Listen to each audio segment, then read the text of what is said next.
Notre invité est un écrivain qui a décidé de retrousser ses manches en fédérant toutes les bonnes volontés.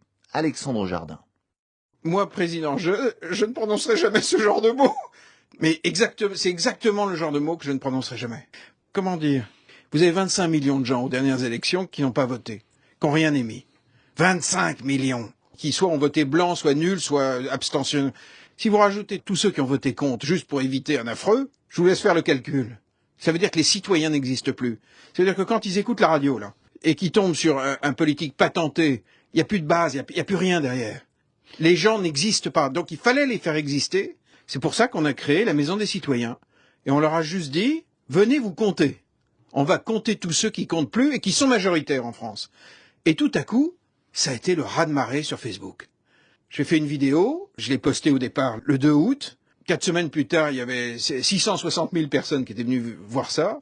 Bon, mais alors Alexandre Jardin, et c'est parti. C'est formidable d'avoir des tas d'amis sur Facebook, mais est-ce que ça va résoudre les problèmes de chômage, les problèmes de vivre ensemble, les problèmes de sécurité, tous les problèmes qui se posent aujourd'hui à notre pays? Alors les valeurs de la maison, il y en a une très forte. On respecte ce qu'on appelle les faiseux, c'est-à-dire les gens qui font déjà, les gens qui réparent déjà tous les problèmes que vous venez de citer. Et comme ça fait 3 ans qu'avec mon mouvement des zèbres, je suis sur les routes, j'ai fait 300 déplacements pour aller chercher ces faiseux.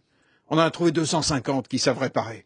Et il n'y a pas un problème français qui ne soit pas déjà pris en charge, soit par un élu local, soit par une asso, soit par une entreprise, soit par un fonctionnaire atypique.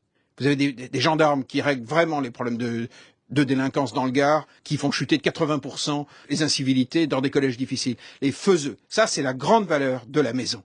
Et puis les territoires, parce que tous les partis sont jacobins. Tous les gens qu'on entend à la radio, qui représentent des partis, ils ont des grands programmes qui partent de Paris. Ils font pas confiance aux gens qui, dans les territoires, sont capables. Mais pour vous répondre, pour que ça devienne une puissance, il faut qu'on se compte pour compter.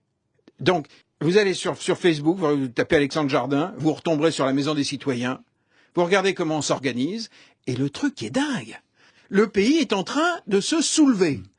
Là, je vous parle, je crois que c'est la première radio que je fais. Ça veut dire que c'est même pas passé par la vie médiatique, c'est passé par en bas. Et puis, progressivement, ces centaines de milliers de gens vont se compter dans la maison. On va faire des actions, on va ouvrir des pièces, les unes derrière les autres dans la maison. Il y aura des pièces consacrées aux actions. Mais vous allez avoir besoin de relais au niveau national. Les politiques sont tous des incompétents pour vous? Pas du tout. On travaille main dans la main avec les maires. Mais les politiques au niveau national? C'est plus notre problème. Comment dire? On n'est pas contre. On les laisse dans leur coin. Ça n'est plus notre problème. Un parti, c'est quoi? Un parti, c'est fait pour faire exister quelqu'un. Un chef, un programme. La maison, c'est fait pour faire exister les gens. C'est rigoureusement le mécanisme inverse. On veut que le citoyen compte dans la décision. C'est plus possible que le RSI se fasse sans les artisans. C'est plus possible qu'en salle des profs, ils reçoivent des circulaires sur la réforme du collège totalement délirantes.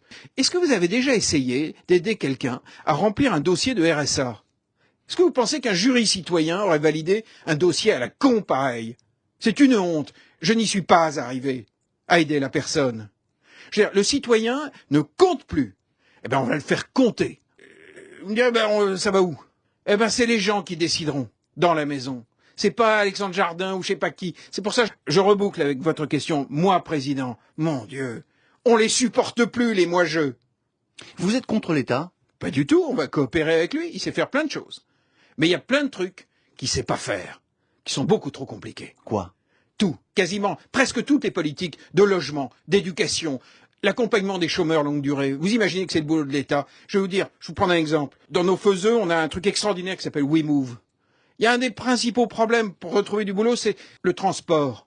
Quand quelqu'un est au chômage depuis longtemps et qu'il est dans un village et qu'il n'a plus de bagnole, si c'est un peintre en bâtiment et qu'il y a du boulot à 20 km, s'il n'a pas de bagnole, il peut pas y aller. Vous pouvez faire ce que vous voulez à Paris, vous pouvez voter des lois, des trucs. Si le mec n'a pas de bagnole, il va rien se passer. Eh ben, on a une plateforme qui s'appelle WeMove. Ils ont 22 implantations à travers notre territoire. On vient de faire un accord avec le groupe Engie pour financer, pour passer à 100 000, d'ici 2 ans, à 100 000 chômeurs. On leur trouve une solution. Et c'est pratico-pratique. Mais vous voyez que c'est du local, c'est du sur-mesure. Je crois au territoire, je crois aux faiseux, et je veux que le citoyen existe, compte. Merci. Alexandre Jardin, on trouvera évidemment tous les renseignements sur la Maison des Citoyens sur votre page Facebook. Passez une très bonne journée.